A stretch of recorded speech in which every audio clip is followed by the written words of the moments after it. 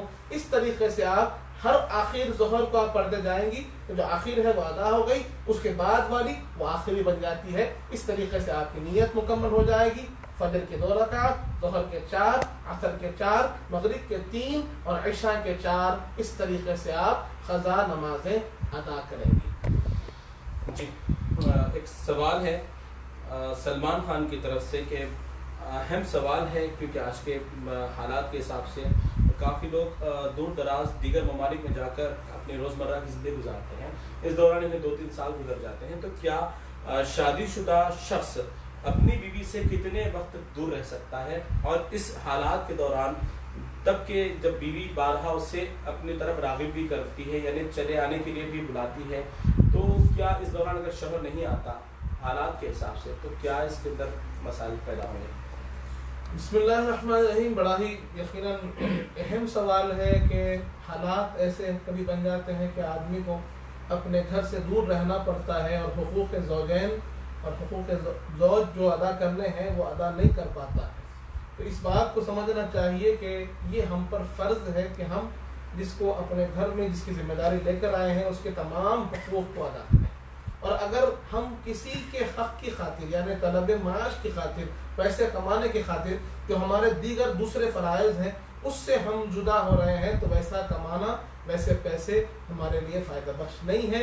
جو ہمارے فرائض ہیں، والدین کی خدمت، اس کو توجہ دیجیے۔ یقیناً بیوی کے ساتھ جو ہمارا رہنا ہے، ہمارا سلوک ہے، اس کے جو حقوق ہیں وہ ادا کرنا وہ ہم پر فرض ہے، وہ بھی ضرور ادا کیجیے۔ اگر ایسے یعنی سالوں تک آپ کو جو ہے دور رہنا پڑ رہا ہے تو آپ کے لیے بہتر ہے کہ آپ واپس لوٹ آئیے، کیونکہ اگر آپ اس کے حقوق ادا نہیں کریں گے تو کل قیامت کے دن اس کی پوچھ ہوگی اور آپ کو اس کا جواب دینا ہوگا۔ جی میمونہ فاطمہ کا سوال یہاں پر شامل کر لیتے ہیں کہ اکثر نماز پڑھتے وقت دوپٹہ کے باہر بال آ جاتے ہیں، اور پھر اس کے بعد کیا بال باہر آ جانے کی وجہ سے جب بال ظاہر ہو جاتے ہیں نماز کے دوران تو کیا نماز ہوتی ہے یا نہیں؟ بسم اللہ الرحمن الرحیم، عورت کا جو سطر بتایا گیا ہے وہ سطر کے اندر اس کے بال بھی شامل ہیں، تو نماز میں جب عورت کھڑی ہوتی ہے تو اس کے بال بھی ڈھکے رہنا، چھپے رہنا ضروری ہے۔ اگر بالوں کا اکثر حصہ اگر اس کا ظاہر ہو جا رہا ہے نماز کے دوران تو ایسی حالت میں اس کی نماز فاسد ہو جائے گی، پھر نماز کو دہرانا پڑے گا۔ لیکن کچھ حصہ، تھوڑا سا حصہ اگر دکھ رہا ہے تو ایسی نماز سے بھی احتیاط کرنا چاہیے۔ جب آپ نماز میں کھڑے ہو تو اچھے انداز سے بالوں کو ڈھانپ کر نماز پڑھنا چاہیے۔ جی ساجد خان کا سوال ہے کہ کسی شخص کے پاس ایک 6 تولہ سونا ہے لیکن اس پر 8 لاکھ روپے قرضہ بھی ہے، تو کیا یہ شخص زکوٰۃ بھی دے سکتا ہے یا فطرہ دے سکتا ہے؟ بسم اللہ الرحمن الرحیم، زکوٰۃ کے لیے معاملہ یہ ہے کہ اگر آدمی کے اوپر قرض ہے اور اتنا قرض ہے کہ اس کے پاس جو مال ہے وہ قرض کے نکالنے کے بعد نصاب تک نہیں پہنچتا تو پھر اس پہ زکوٰۃ واجب نہیں ہوتی۔ 8 لاکھ روپے کا قرض بڑا قرض ہوتا ہے، تو اگر آپ کا یہ قرض لون کی شکل میں ہے تو پھر آپ کو زکوٰۃ دینا ہوگا، اور لون کی جو انسٹالمنٹ ہے صرف اسی کو آپ نکالیں گے۔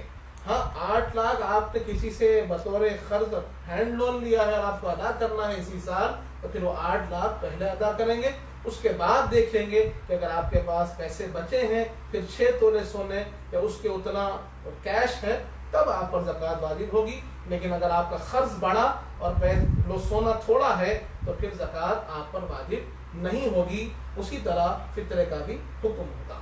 جی ذاکر دیشمکھ کا سوال ہے کہ وہ روزے کی نیت سحر کے بعد نہیں باندھے، اذان ہوگی، نماز کے بعد وہ نیت باندھے تو کیسے روزہ ہو جائے گا؟ بسم اللہ الرحمن الرحیم، اگر نماز کے بعد وہ نیت کرتے ہیں کہ میں آج کا روزہ رہ رہا ہوں تو انشاءاللہ ان کا روزہ صحیح ہو جائے گا۔ جی محمد احمد سراج صاحب کا سوال ہے کہ امام کے پیچھے کنٹینیوسلی فجر اور عشاء کی نماز باجماعت ہو جاتی ہے تو ایسے شخص کے لیے کیا انعام ہوگا قیامت کے دن؟ بسم اللہ الرحمن الرحیم، ایک حدیث پاک جو ملتی ہے کہ جس شخص نے عشاء کی نماز باجماعت پڑھی اور فجر کی نماز باجماعت پڑھی تو اللہ تبارک و تعالی رات بھر عبادت کرنے کا ثواب عطا فرمائے گا.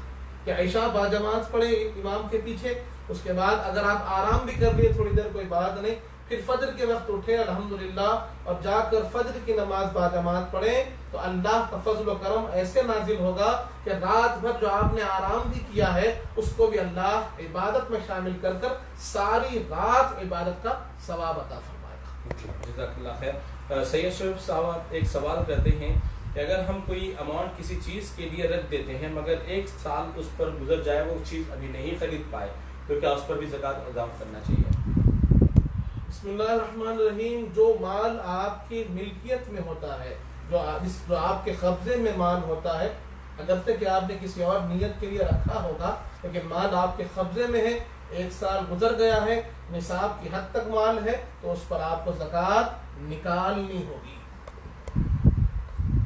زید کی نماز قضا ہو جائے تو وہ تہجد اشراق پڑھ سکتا کیا؟ بسم اللہ الرحمن الرحیم. اگر نماز قضا ہو رہی ہے تو اس کے بعد کبھی ایک ایسا موقع بھی آتا ہے کہ آدمی کو ہدایت اللہ کی طرف سے مل جاتی ہے، پھر وہ تہجد بھی پڑھنا چاہتا ہے، اشراق بھی پڑھنا چاہتا ہے، تو یقیناً جو تہجد بھی پڑھنی چاہیے، اشراق بھی پڑھنی چاہیے، فرائض کا زیادہ اہتمام کرنا چاہیے اور قضا نمازیں ادا کرنے کی کوشش کرنی چاہیے. جی ایک اور سوال ہے، کبھی کبھی عشاء کی نماز قضا ہو جاتی ہے تو ہم 4 رکعت جو فرض ہے اس کو قضا کر لیتے ہیں، کیا اس کے ساتھ وتر کی بھی قضا کرنا ضروری ہے؟ بسم اللہ الرحمن الرحیم. عشاء کی نماز فرض ہے، اس کی قضا کرنی چاہیے، اور وتر کیونکہ واجب ہے اس کی قضا کر لیں تو بہت بہتر ہے. فطر کی نماز کی بھی قضا کر لینی چاہیے.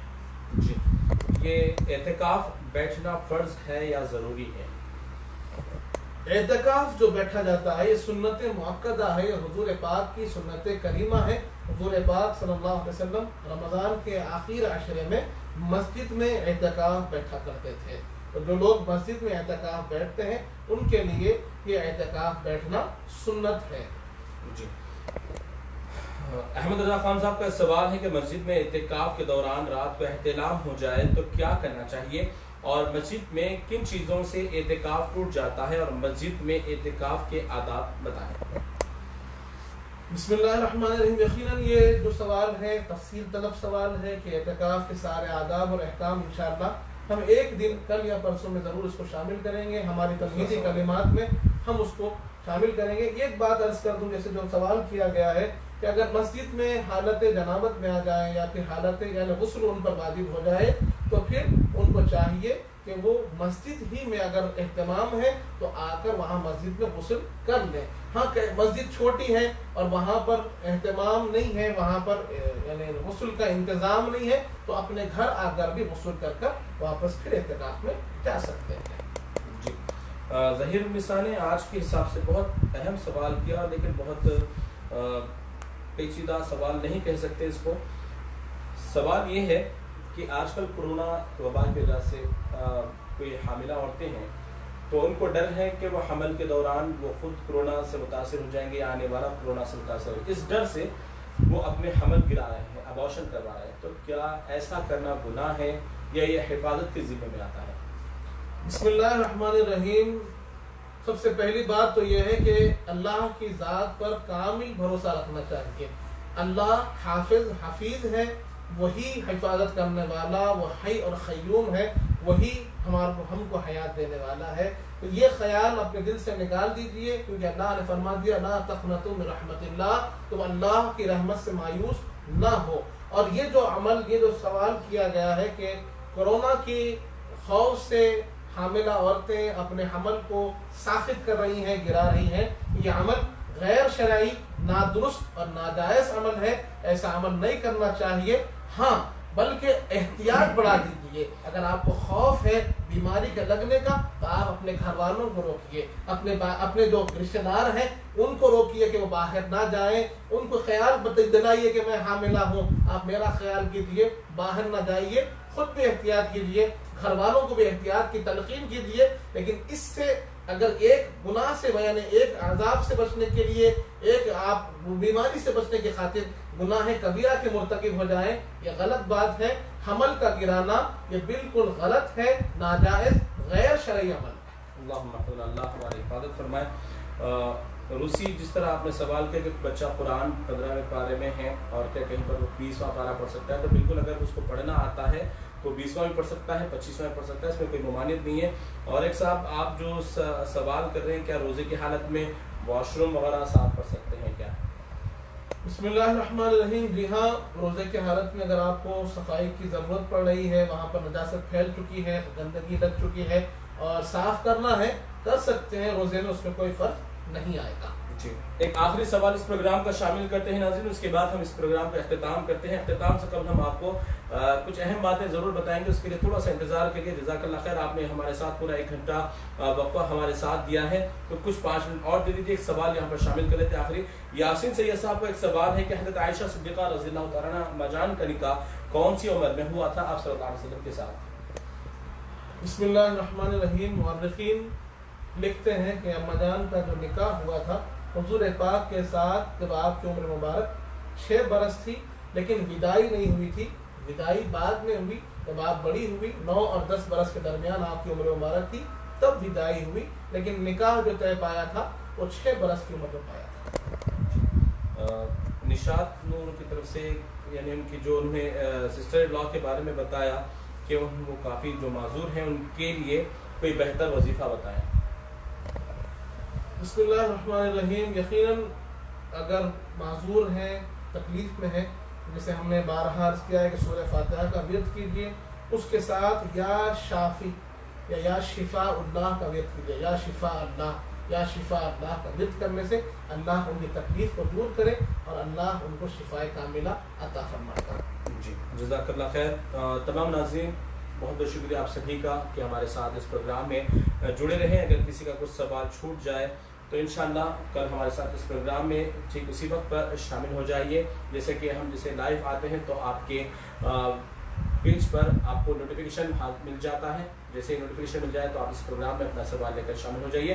انشاءاللہ بلا تاخیر کیے ہیں ہم آپ کا سوال اس پروگرام میں ضرور شامل کریں گے. جتنے بھی آج ناظرین نے جتنے ہم سوال کیے ہیں مفتی صاحب نے بخوبی اس کو انجام دیا ہے، تمام جوابات دیے ہیں الحمدللہ. جزاک اللہ خیر. ناظرین میں اپنی ایک چھوٹی سی بات آپ کے سامنے رکھنا چاہتا ہوں، کیونکہ کل میں تھوڑا بازار گیا تھا تو دیکھا کافی لوگ ابھی بھی کئی خاندانوں میں بھی غم کا ماحول ہے، کوہرام مچا ہوا ہے. کوئی دواخانوں میں گیس سلنڈر کے لیے پریشان ہے، آکسیجن سلنڈرز کے لیے. کئی لوگ تو میڈیکلز کے پاس بھی ٹھہرے ہوئے نظر آئے، کیونکہ کل میں تھوڑا کام سے ہی نکلا تھا تو کئی جگہوں پر حالات ابھی اتنے تکالیف دینے والے بھی مناظر دیکھنے میں آئے ہیں کہ کچھ لوگوں کے پاس میڈیکل کے سامان اشیاء خریدنے کے لیے پیسے موجود نہیں ہیں، تو کسی کے پاس آکسیجن خریدنے کے لیے پیسے موجود نہیں ہیں. لیکن پھر میں جب بازار میں آگے بڑھا تو یہ دیکھا کہ کچھ لوگ ہر شاپنگ مال سے بھرے ہوئے ہیں اور ہر شاپنگ مال میں تقریباً جو لوگ خریداری کر رہے ہیں تو ایک ساتھ 4 5 اپنے لیے لباس کا خریداری کر رہے ہیں.